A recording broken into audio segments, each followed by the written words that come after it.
വേഗം വരുന്നവനായ യേശുക്രിസ്തുവിന്റെ നാമത്തിൽ ദൈനംദിന അപ്പം എന്ന അനുദിന വചനചിന്തയിലേക്ക് ഏവർക്കും സ്വാഗതം. ഇന്ന് ശക്തിപ്പെടുത്തുന്ന സഹായി എന്ന വിഷയത്തെ ആസ്പദമാക്കി ചില കാര്യങ്ങളെ നമുക്ക് ചിന്തിക്കാം. അതിനാധാരമായ ഒരു വാക്യം വായിക്കാം. 2 തിമോഥെയോസ് 4:17 കർത്താവോ എനിക്ക് തുണ നിന്നു, പ്രസംഗം എന്നെക്കൊണ്ട് നിവർത്തിപ്പാനും സകല ജാതികളും കേൾപ്പാനും എന്നെ ശക്തീകരിച്ചു. അങ്ങനെ എന്നിലൂടെ സന്ദേശം പൂർണ്ണമായി പ്രസംഗിക്കപ്പെടും.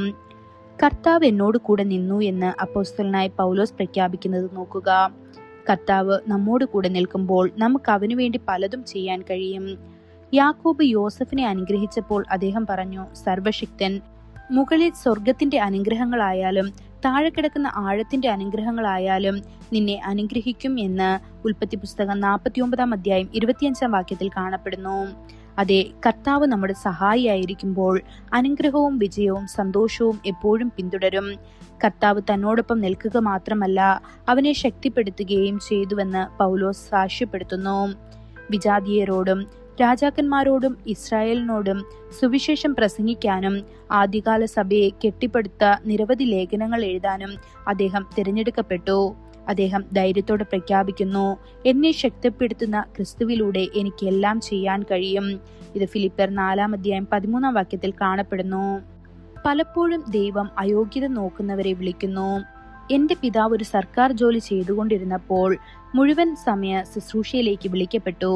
അദ്ദേഹത്തിന് പൂർണ്ണമായും അപര്യാപ്തത തോന്നി. ശക്തി, ജ്ഞാനം, ബൈബിൾ പരിജ്ഞാനം എന്നിവയില്ല. എന്നിരുന്നാലും തന്റെ ജനത്തെ ആത്മീയമായി പോഷിപ്പിക്കാനും ദൈനംദിന മന്ന നൽകാനും ദൈവം അദ്ദേഹത്തെ വിളിച്ചപ്പോൾ അദ്ദേഹം തളർന്നു. എന്നാൽ കർത്താവ് അദ്ദേഹത്തോടൊപ്പം നിന്നു. കർത്താവ് അദ്ദേഹത്തെ ശക്തിപ്പെടുത്തുകയും കർത്താവ് അദ്ദേഹത്തെ പ്രാപ്തനാക്കി. ദൈവം അദ്ദേഹത്തെ സഹായിച്ചതിനാൽ അദ്ദേഹം പല ജനതകളിലും സുവിശേഷം പ്രസംഗിക്കുകയും 100 കണക്കിന് പുസ്തകങ്ങൾ എഴുതുകയും വിശ്വസ്തയോടെ ശുശ്രൂഷിക്കുകയും ചെയ്തു. പ്രവാചകനായ യെശയ്യാവ് പ്രഖ്യാപിക്കുന്നു, തീർച്ചയായും ദൈവമായ കർത്താവ് എന്നെ സഹായിക്കും. എന്നെ കുറ്റം വിധിക്കുന്നവൻ ആർ? ഇത് യെശയ്യാവ് 50:8-9 കാണപ്പെടുന്നു.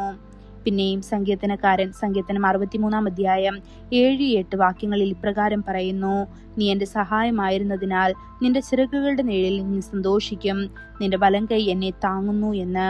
പ്രിയ ദൈവമക്കളെ, കർത്താവ് എപ്പോഴും നിന്റെ സഹായത്തിനായി നിന്നോടൊപ്പം നിൽക്കുന്നു. അതിനാൽ ഭയപ്പെടേണ്ട, ആത്മവിശ്വാസത്തോടെ മുന്നോട്ട് നടക്കുക. നിന്നെ വിളിച്ചവൻ നിന്നെ ശക്തിപ്പെടുത്തുകയും നിങ്ങളോടൊപ്പം നിൽക്കുകയും ചെയ്യുന്നു.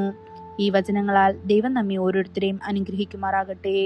കൂടുതൽ ധ്യാനത്തിനുള്ള വാക്യം 2 ദിനവൃത്താന്തം 19:11 ധൈര്യപ്പെട്ട് പ്രവർത്തിപ്പീൻ, കർത്താവ് നല്ലവരോട് കൂടെയിരിക്കും. ഇന്നത്തെ ബൈബിൾ വായന രാവിലെ 2 രാജാക്കന്മാർ 22-23 വൈകുന്നേരം യോഹന്നാൻ 4:31-54 വാക്യങ്ങൾ. ആമേൻ.